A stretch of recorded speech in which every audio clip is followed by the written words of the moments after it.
ఉంటుంది. కళావతి గారు అనుకుంటూ రాజ్ వెనకాల వెళ్తూ ఉండేసరికి కావ్య గబగబా కారు ఎక్కి వెళ్ళిపోతుంది. కళావతి గారు అని రోడ్డు మీద పిలుస్తూ ఉండేసరికి ఈలోపు అటుగా మార్కెట్కి వెళ్ళి వస్తున్న కనకం చూసి అల్లుడు గారిలా ఉన్నారే అనుకుంటూ ఇంకా కిందకి దిగేసరికి వెళ్తున్న కారు కావ్యది. అదేంటి కావ్య ఏం మాట్లాడకుండా అల్లుడు గారిని అలా వదిలేసి వెళ్ళిపోతుంది?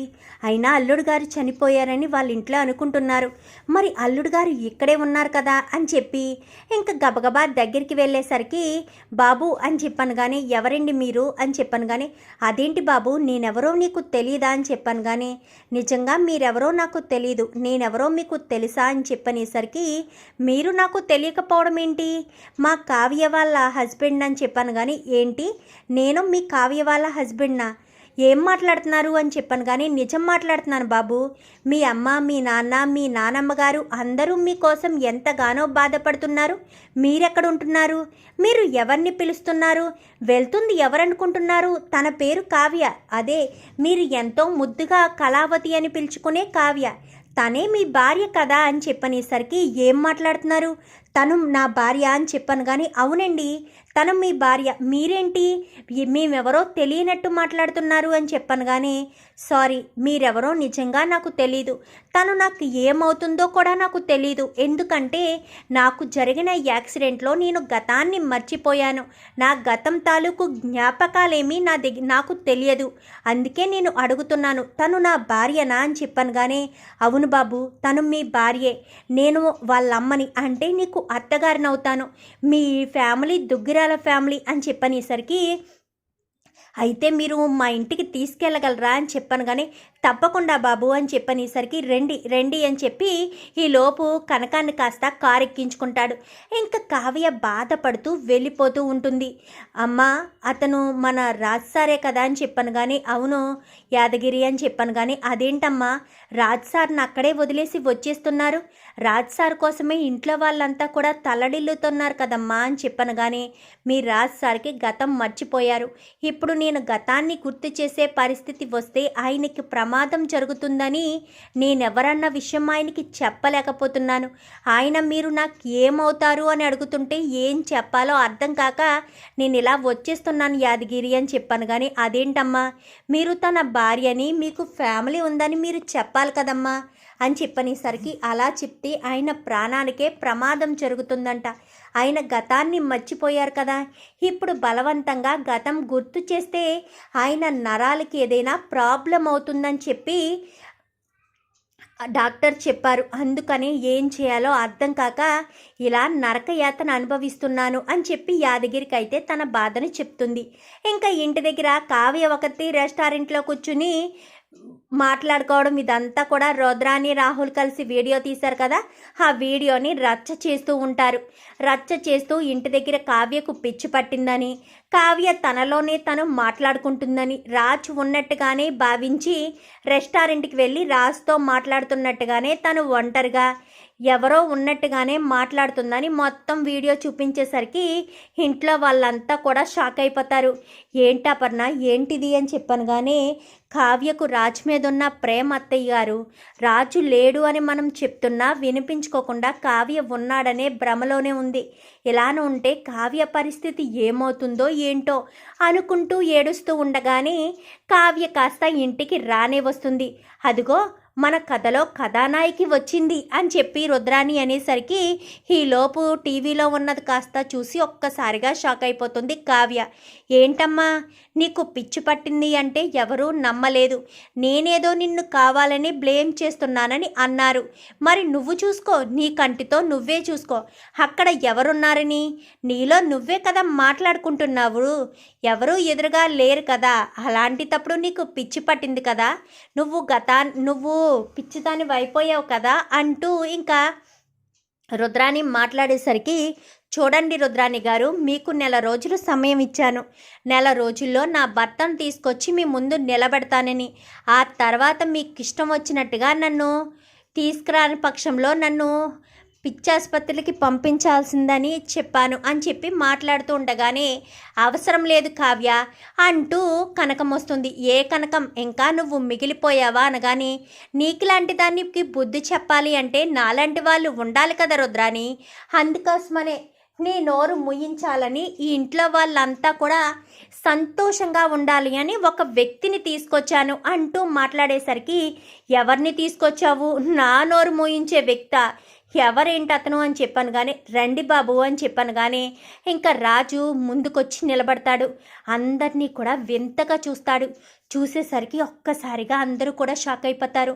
రుద్రాని అయితే ఒక రకంగా మైండ్ బ్లాక్ అయినట్టు ఉండేసరికి రండి బాబు అని చెప్పి లోపలికి తీసుకొస్తారు. ఏంటి కనకం, రాజుకి ఇల్లు కొత్త అన్నట్టుగా రాజుని లోపలికి తీసుకొస్తున్నావేంటి అని చెప్పాను కానీ అవునమ్మా, రాజు అల్లుడు గారికి గతం గుర్తులేదంట. కావ్య ఎవరో కూడా తెలియని పరిస్థితిలో ఉన్నారు. కావ్య తన భార్య అని చెప్పడంతోనే ఒక్కసారిగా అల్లుడు గారు షాక్ అయ్యారు. మీకు పెద్ద కుటుంబం ఉంది, అందరూ ఉన్నారు అని చెప్పనేసరికి నన్ను తీసుకువెళ్తారా అని అడిగారు. అందుకే ఇక్కడికి తీసుకువచ్చానమ్మా అని చెప్పనేసరికి అంటే కావ్య, రాజు బ్రతికే ఉన్నాడు అని నువ్వు చెప్పింది నిజమేనన్నమాట. రాజ్ గతం మర్చిపోవడం వల్లే నువ్వు అలా చెప్పావా అని చెప్పనేసరికి అది అత్తయ్య అని చెప్పాను కానీ అర్థమైంది కావ్య, నీ పరిస్థితి అర్థమైంది. రాజును కలవడానికి కదా నువ్వు బయటికి వెళ్ళావు అని చెప్పనేసరికి అవునత్తయ్య అని చెప్పి వెంటనే ఇంకా అందరూ కూడా రాజుని పట్టుకుంటారు. నాన్న రాజ్ అంటూ పట్టుకునేసరికి మీరంతా నా వాళ్ళ అని చెప్పాను కానీ అవును రాజ్, నేను మీ అమ్మని, నేను మీ నాన్నని, నేను మీ నానమ్మని, నేను మీ తమ్మున్నయ్య అంటూ ఒక్కొక్కరుగా తన్ను తాను పరిచయం చేసుకుని అందరూ చేతి స్పర్శలు రాజుకి టచ్ అయ్యేసరికి రాజుకి ఒక్కసారిగా మైండ్లో ఉన్న నరాలన్నీ కూడా జివ్వుమని అనడం మొదలు పెడతాయి. ఇంకా జివ్వుమనడంలో ఒక్కసారిగా ఇంకా తన గతం తాలూకు జ్ఞాపకాలన్నీ ఒక్కసారి మెదిలినట్టు తన కళ్ళ ముందు తన గతంలో జరిగిన గొప్ప గొప్ప విషయాలు జరిగినవన్నీ కూడా ఒకేసారి తన కంటి ముందు పాస్ అవుతూ ఉంటాయి. రాజ్ అలా నిలబడిపోయి చూస్తూ ఉంటాడు. నాన్న రాజ్ అని వాళ్ళు పిలుస్తూనే ఉంటారు. రాజు గతం తాలూకు జ్ఞాపకాలన్నీ రిమెంబరింగ్ చేసుకుంటూ ఉంటాడు, అంటే జ్ఞాపకం చేసుకుంటూ ఉంటాడు. అందరూ రాజ్ అంటూ పిలుస్తూనే ఉండేసరికి రాజు కాస్త అప్పుడు స్పృహలోకి వచ్చి మమ్మీ అని చెప్పి అనేసరికి ఒక్కసారిగా కావ్య షాక్ అవుతుంది. షాక్ అయ్యేసరికి ఎవండి అని చెప్పాను కానీ కళావతి అని చెప్పనేసరికి మీకు గతం గుర్తొచ్చేసిందండి అని చెప్పాను కానీ అవును కళావతి, నాకు గతం గుర్తొచ్చేసింది. ఇన్ని రోజులు నేను నీతోటే మాట్లాడి నువ్వెవరో తెలియనట్టు అనుకున్నాను. ఇప్పుడు గతం గుర్తొచ్చేసింది కళావతి, నువ్వు నా భార్యవి. డాడీ, నానమ్మ బాగున్నారా? ఒరే కళ్యాణ్, రాహుల్, రుద్రాని అత్త అందరూ బాగున్నారా? ఆ అత్తయ్య గారు మీరెప్పుడొచ్చారు అని చెప్పనేసరికి మిమ్మల్ని ఇక్కడికి తీసుకొచ్చిందే అత్తయ్య గారు అన్నయ్య అని చెప్పనేసరికి ఒక్కసారిగా రాజు చాలా సంతోషపడిపోతాడు. చాలా థ్యాంక్స్ అత్తయ్య, మీ వల్లే నా గతం నాకు గుర్తొచ్చింది అని చెప్పి మాట్లాడుతుండగా ఈలోపు యామిని కాస్త ఫోన్ చేస్తుంది. ఫోన్ చేసేసరికి రాజు ఫోన్ లిఫ్ట్ చేయడు. ఇంకా రాజు ఫోన్ లిఫ్ట్ చేయకపోవడంతో ఇంకా ఆ ఫోన్ కాస్త కావ్య తీసుకుని ఏంటి యామిని, నా భర్త కోసం నువ్వెందుకు అన్నిసార్లు ఫోన్ చేస్తున్నావు? నా భర్త ఇంకా ఎప్పటికీ నీ దగ్గరికి రాడు, ఎందుకంటే నా భర్తకి పూర్తిగా గతం గుర్తొచ్చేసింది. నా ఫ్యామిలీతో కలిసిపోయి చాలా సంతోషంగా ఉన్నాడు నా భర్త అని చెప్పనేసరికి నువ్వు అబద్ధం చెప్తున్నావు కావ్య, కావాలనే రాజ్ని అక్కడికి తీసుకువెళ్ళావు కదా అని చెప్పాను కానీ నేను తీసుకువెళ్ళలేదు.